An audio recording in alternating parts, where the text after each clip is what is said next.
모두의 대통령이 되겠습니다. 지지했던 사람과 지지하지 않았던 국민으로 분열시키지 않겠습니다. 국민 모두의 승리입니다. 그렇지 않습니까? 예, 촛불과 광장의 민심을 국정 운영의 초석으로 삼겠다. 이렇게 밝혔습니다. 문재인 대통령 당선인. 새 정부 어떤 모습을 구상하고 있을까요? 민주당의 대선 전략과 실무를 총괄하면서 문재인 후보를 대변해온 분이죠. 더불어민주당 선대위 송영길 총괄본부장 오늘 첫 순서로 연결을 해보지요. 송 본부장님 안녕하세요. 네, 안녕하십니까. 송영길입니다. 밤잠은 조금 주무셨어요? 새벽 3시에 와가지고요. 예. 한 2시간 눈 붙이셨습니까? 네. 그래도 하나도 안 피곤하시죠? 그래요. 우선 캠프를 쭉 이끌어온 총괄 본부장으로서 국민들께 첫인사 한 말씀 하시죠. 네, 너무 감사드리고요. 또 책임을 많이 느끼고 또 자신들이 지지했던 후보가 낙선했을 경우에 마음이 참 허전합니다. 일단 위로드리고. 예. 후보, 이제 대통령이 되셨죠. 문재인 대통령이나 저희 당의 입장은, 모두의 대통령, 편가르지 않는 국민 전체를 통합하고 아우르는 대통령이 될 수 있도록 뒷받침하겠습니다. 그러니까 이게 확정, 당선, 유력 확정, 이 최종 득표 나올 때까지 계속해서 들리는 키워드가 통합이에요. 국민 모두의 네네. 대통령. 네. 저를 지지하지 않은 분도 섬기겠다.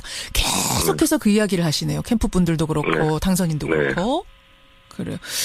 그게 사실 박근혜 대통령 당선 때도 100% 대통령이 되겠다 이런 말씀을 했습니다. 그렇죠. 근데 참 그게 전혀 그렇게 되지 않아서 실망이 됐는데 그렇지 않도록 전체 대한민국을 대표하는 대통령으로서 역할을 하는 것이 중요하다고 생각합니다. 중요하다고. 예, 그렇죠. 근데 지금 득표율이 41.08%가 나왔습니다. 네. 여기에 담긴 의미는 어떻게 받아들이세요? 네, 저희들은 45나 50이 됐으면 하는 아쉬움이 있습니다만 그래도 역으로 생각해 보면 일여 사야의 대결 구도 아니었습니까? 그렇죠. 명목을 야당이 4명이 나오셨는데 거기에서 40% 넘게 득표했다는 것은 큰 의미가 있다고 생각합니다. 오자구도라는 점. 네, 특히 이제 바른정당은 여당이 일단 나오신 야당이니까 그렇다 할지라도 예. 국민의당과 저희 당은 다 이렇게 분열돼서 치른 선거에 내리게 됐다는 것은 국민들의 간절한 정권 교체 열망이 표현된 거다 이렇게 생각합니다. 그렇게 보세요. 근데 사실은 이제 송영길 본부장도 계속 강조하셨던 게 과반이잖아요. 과반을 몰아주십시오. 그래야 우리가 네. 국정에 힘받아서 뭔가 개혁할 수 있습니다. 근데 과반은 사실 안 됐어요. 그래서 네. 실제적으로 걱정이 나옵니다. 이거 다른 당 도움 없이는 하나도 처리할 수 있는 게 없다. 우려되시죠? 아니, 과반을 넘었더라도 국회 해산권이 없는 현 체제에서 20대 국회와 3년을 같이 이제 국정을 운영해야 되는데 연정과 협치는 불가피한 상황이었습니다. 단지 50%가 넘으면 좀 더 그것을 대통령이 힘있게 좀 풀어갈 수 있었다 이렇게 차원에서 저희 지지를 호소한 것이고 저희 내심으로는 마지노선을 40으로 봤거든요. 그러셨어요? 40이 넘어서 너무 다행이다 이렇게 생각합니다. 알겠습니다. 지금 이제 당장 업무를 시작해야 됩니다. 문재인 당선인. 네. 아마 조금 후에 8시 조금 넘으면 선관위에서 확정 발표를 할 겁니다. 방망이를 두드리는 그 순간부터 공식 대통령이 되는 건데 혼자 청와대에 들어갈 수는 없죠. 같이 일할 사람들 최소한의 인력이라도 꾸려야 가기 때문에 오늘 청와대 비서실 인선이 단행되는 거죠? 비서실과 일부 수석이 아마 발표될 것으로 알고 있습니다. 예. 비서실장에는 서울시 정무부시장 지낸 임종석 전 의원이 내정됐다. 이거는 확정으로 봐도 되겠습니까? 제가 그런 말씀을 드리면 안 될 것 같습니다. 청와대에서 공식 발표가 돼야 될 거라고 봅니다. 네, 확정된 걸로 이미 보도들은 나오고 있습니다만 아직도 그냥 조심스럽게 조금의 여지를 남겨두시는군요. 임종석 전 의원이 내정됐다는 보도들은 지금 나오고 있고 정무수석직에는 이것도 확인은 안 해주시겠지만 제가 질문은 좀 드리겠습니다. 정무수석직에는 전병헌 의원, 홍보수석 겸 대변인에는 윤영찬 전 네이버 부사장이 내정됐다. 됐다 혹은 된 것으로 보인다, 돼가고 있다 이런 얘기들이 나오던데 여기에 대해서도 언급하기는 어려우세요? 네. 그래도 제가 소식은 전해야 되기 때문에 계속해서 질문 드릴게요. 뭐냐면 국무총리입니다. 국무총리. 네. 사실은 이 통합에서 핵심적인 역할을 해야 되는 사람이 국무총리죠. 대통령 중심제에서 사실상 국무총리 역할은 통합 제일 중요합니다. 총리로 누구를 인선했냐. 일단 비영남인 건 분명하고요. 그렇죠? 이것은 뭐 네. 이미 문재인 후보가 후보 시절에 말씀을 하셨던 거니까 비영남인 건 분명하고. 그래서 이낙연 전남도지사, 뭐 전윤철 전 감사원장, 이용섭 전 의원 이름 등이 거론이 되더군요. 네. 총리는 오늘 중으로 혹시 발표가 총리도 되나요? 총리는 오늘 발표가 될지 안 될지 좀 하루 정도 시간이 필요하지 않을까 생각하는데요. 아, 하루 정도. 네, 그도 이제 비서실장 내정이 우선 중요하고. 예. 비서실장이 내정되면 대통령과 함께 상의해서 아마 발표 시기가 정해질 것으로 생각합니다. 그렇군요.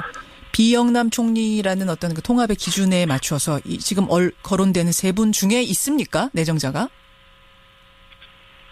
글쎄요, 그거 가장 중요한 사안이라 사실 제가 뭐 말씀드리기가 그래요. 죄송합니다. 알겠습니다. 뭐 충분히 이해합니다. 네. 그래. 다른 기준이 혹시 또 있나요? 비영남이라는 건 말고도? 비영남이 이제 그 호남을 배제하는 거냐 또 이렇게 박지원 대표께서 지적도 하고 그랬기 때문에 예. 비영남이라 그랬지만 호남이 될 가능성은 높다고 봅니다. 아, 호남 총리. 말씀하신 대로 전체 우리 대통령과 통합과 또 개혁을 같이 수행할 그런 여러 가지 고민을 하지 않을까 이렇게 생각합니다. 그렇군요. 이게 연정을 생각하면 국무총리를 타당 쪽 인사를 쓰지 않겠느냐라는 이런 것도 나오던데 그것도 기준에 있습니까? 그게 시간이 워낙 없고 쉽지가 않을 거라고 보는데 일단 제1당이 총리를 맡는 것은 어느 후보께서도 대통령 되시면 그렇게 하겠다 했던 거 아니겠습니까? 아, 예. 근데 저희 민주당이 지금 제1당인 상황이고 예. 내각 구성에 있어서 여러 가지 고민을 하지 않을까 생각합니다. 내각 얘기를 지금 하셨어요. 그러니까 총리는 결국 우리 당에서 제1당에서 나오는 게 맞다. 그것이 원칙이다라는 말씀이시고 내각에 있어서는 그러면은 다른 당과의 협치 차원에서 많이 기용하실 생각이세요? 구상이세요? 네, 뭐 지금 여러 가지 사안들은 대통령께서 결정할 사항이기 때문에 제가 말씀드린 것은 지금 적절치 않은 것 같고요. 총리가 내정이 되면 총리와 대통령과 협의를 통해서 총리의 강요 추천권들을 또 이렇게 실제 실현되도록 하시지 않겠습니까? 그런 과정을 통해서 상의가 될 거로 봅니다. 그래, 알겠습니다. 송영길 의원도 장관 하마평에만 오르시더라고요. 저는 독립된 나라의 문지기의 자세로. 제안 와도 거부하시는 겁니까? 웃음으로. 예. 답변 안 하실 줄 알았습니다만 궁금해서 당사자가 나오셔서 제가 여쭤봤고 끝으로 문재인 대통령 당선인 참 산적한 과제들 많습니다. 어떤 걸 최우선적으로 해결해야 된다고 생각하세요? 시대적 과제인 적폐청산과 공정한 대한민국 만드는 것, 그리고 일자리 대통령이 되시겠다 했기 때문에 일자리 위원회를 구성하고 거기서 집중하면서 일을 하실 겁니다. 바로바로 100일 프로젝트를 만들어서 속도감 있게 국민들에게 이 정권 교체가 실감이 날 수 있도록 일을 추진해 가실 것으로 생각합니다. 일자리 공약이 헛되지 않도록 빨리빨리 그것부터 처리하겠다. 예. 기대가 큽니다. 지지를 했던 국민이든 아니든 이제는 한 마음으로 대한민국 성공을 위해서 대통령의 성공을 기원해야 되는 때니까요. 송 본부장님 고생 많이 하셨고요. 네. 국민들의 감사합니다. 이 염원 잊지 않고 끝까지 좀 기억해 주시기를 부탁드리겠습니다. 네, 감사합니다. 예, 고맙습니다. 네. 더불어민주당 선대위의 송영길 총괄본부장 만났습니다. 문재인 당선인 캠프에 한 분을 더 연결하려고 합니다. 가슴이 뛰는 곳에서 살고 싶었다. 이런 말과 함께 공중파 아나운서 자리를 박차고 이 캠프에 합류했던 분이죠. 전 KBS 아나운서 문재인 당선인 캠프의 고민정 대변인 연결을 해보겠습니다. 고민정 대변인님 안녕하세요. 네, 안녕하세요. 지금 어디 계세요? 지금 바깥에 나와 있습니다. 그래요. 네. 그 밤잠을 아까 송영길 본부장은 한 두세 시간 주무셨대요. 저도 그래요. 아마 많이들 그러셨을 것 같은데 네. 끝까지 그 결과 지켜보느라고. 예, 그러셨죠. 그리고 잠을 자도 이게 잔 게 아니더라고요. 비몽사몽입니다. 비몽사몽. 정말 지근거리에서 후보자를 수행했던 분이기 때문에 소감이 네. 가족처럼 남다를 것 같은데 어떠세요? 오늘 아침. 그렇죠. 말씀하신 대로 딱 그 단어가 맞는 것 같아요. 되게 뭉클하고요. 순간 눈물이 핑 돌기도 했고 한편으로 되게 어깨가 무거워지기도 하고 진짜 만감이 교차한다는 게 이런 순간인 것 같습니다. 돌아보면 가장 기억에 남는 순간, 제일 잊혀지지 않는 순간은 언제입니까? 제가 합류하고 초반쯤이었는데 그때 비가 많이 올 때 저희가 촛불 집회가 있었거든요.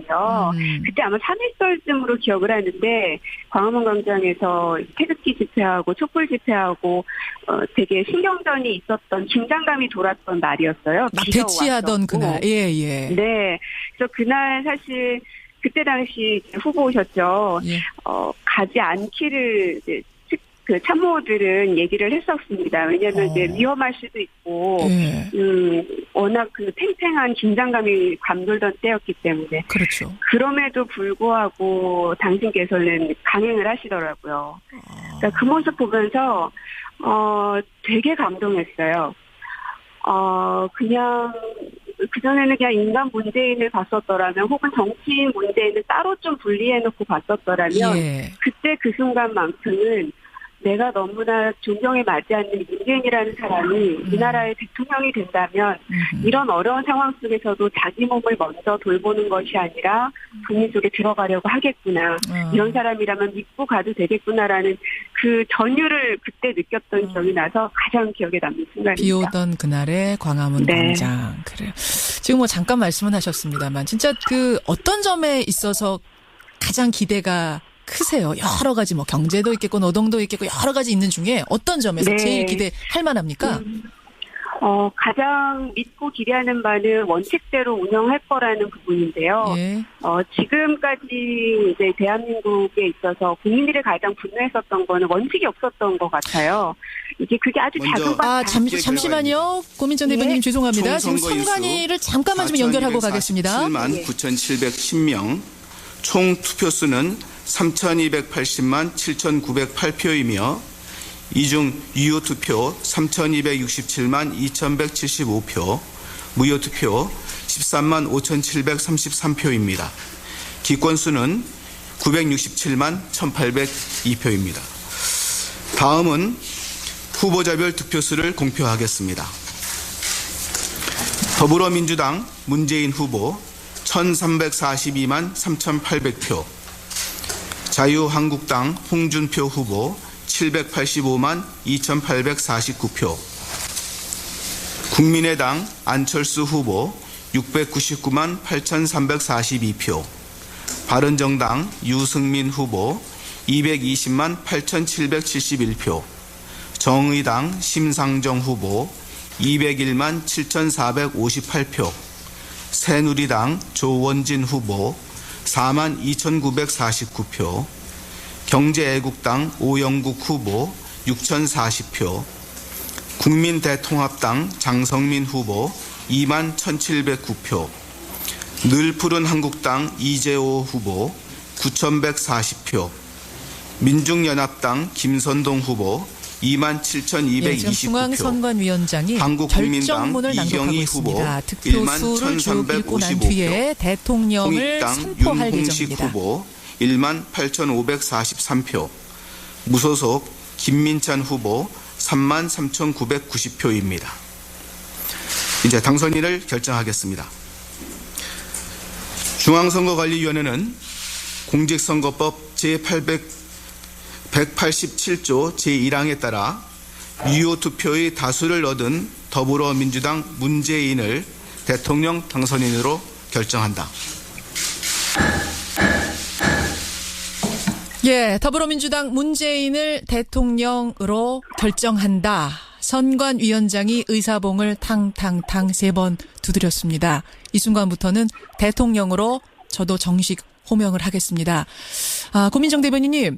네. 중간에 말을 끊긴 했지만 괜찮으시지요? 아유, 그럼요. 다른 것도 아니고요. 그래요. 우리가 어떤 얘기하다 말았냐면은, 그러니까 어떤 점에서 네. 가장 기대가 크시냐 이 말씀 중이셨거든요. 예, 그러니까 원칙대로 무엇이든 해나갈 거라는 점인데 참 이 원칙 지킨다는 게 말은 쉽지만 지금까지 대한민국이 원칙이 실종됐던 세상이었던 것 같아요. 아하. 그래서 지난 겨울부터 많은 사람들이 광화문 광장을 가득 메웠던 것 같고요. 그래서 상식이 된 그런 세상, 또 그야말로 공정해지고 기회가 충분하게 주어질 수 있는 이런 것들이 되려면 결국은 원칙이 지켜져야 되는 건데 예. 작게는 인사부터 시작해서 국정 운영해 나가는 것 혹은 다른 이제 외국과의 관계 속에서 이런 모든 것들을 원칙대로 해나가는 그런 대통령이 되시지 않을까 싶습니다. 가장 기대하는 거 원칙 지킬 거다. 요거 고민정 대변인의 시각이 그대로 맞아떨어지기를 실현되기를 저도 바라고요. 네. 고민정이란 사람 자체에 대한 질문이 지금 많이 들어와요. 대중의 궁금증이 정말 컸는데 잘 나가던 그것도 공중파 아나운서, KBS 아나운서 자리를 박차고 그 당시에는 당선이 된 분이 불러도 사실 갈까 말까인데 그냥 유력 후보자 가운데 하나였던 거잖아요. 그렇죠. 어떻게 결정하셨어요? 그야말로 인생을 건 저한테는 하나의 싸움 아닌 싸움이었는데, 잘했던 것 같고요. 그리고, 과정 중에서도, 그리고 처음에 결심을 할 때도 마음속에 늘 두고 있었던 건, 결과가 잘못될 수도 있으니까요. 결과가 잘못돼도 고민정 너 후회하지 않을 자신 있어라는 얘기를 스스로에게 참 많이 물어봤었어요. 근데 아무리 여러 번을 물어봐도, 잘못되더라도 내가 이런 분을 옆에서 모실 수 있다면 가까이에서 볼 수 있다는 것만으로도 나한테는 인생에 있어서 굉장히 큰 전환점이 될 것이다라는 확신이 있었거든요. 안 되더라도. 그런데다가 지금 당선까지 되셨으니 더할 나위 없이 기쁘죠. 그래요. 안 되더라도 괜찮니?라고 여러 번 물어봤다. 네. 이제는 원튼 원치 않든 정치인 고민정이 되신 거예요. 그런가요? 그렇게 됐습니다. 이제는. 어떤 모습을 꿈꾸세요? 스스로에게. 글쎄요. 제가 그동안 봐왔던 정치라는 단어는 이제 많이 싸우고 쟁취해내고 이런 것들이었습니다. 그래서 처음 결정을 할 때도 나는 그런 쪽하고 거리가 먼 사람인데 내가 해왔던 일도 그런 것이 아니었고 그래서 주저주저 했었는데요. 네. 결정할 수 있었던 건 꼭 정치가 그렇게 싸우고 쟁취하는 것만 있는 게 아니지 않을까. 위로해주고 웃게 해주고 이런 것 또한 정치의 영역이어야 되지 않을까. 그런 거라면 나는 그거에 있어서는 자신 있는데 이런 생각이었거든요. 그게 또 단적으로 보여졌던 게 얼마 전에 홍대 앞에서 했던 프리어그 행사를 했었잖아요. 그게 딱 우리 정치가 보여줄 수 있는 위로해주고 웃게 해줄 수 있는 그런 모습이 아니었나. 그런 거라면 자신 있는데 모르겠네요. 그래요. 기대하겠습니다. 그 이야기 하나하나 저 꼭 기억하고 있을 거거든요. 실천해 주셔야 돼요. 오늘 귀한 시간 내주셔서 감사드리고요. 정말 성공적인 대통령 되도록 옆에서 많이 응원하고 격려해 주시길 바라겠습니다. 고맙습니다. 네, 감사합니다. 문재인 당선인 캠프의 화제의 인물이었죠. 고민정 대변인 만났습니다.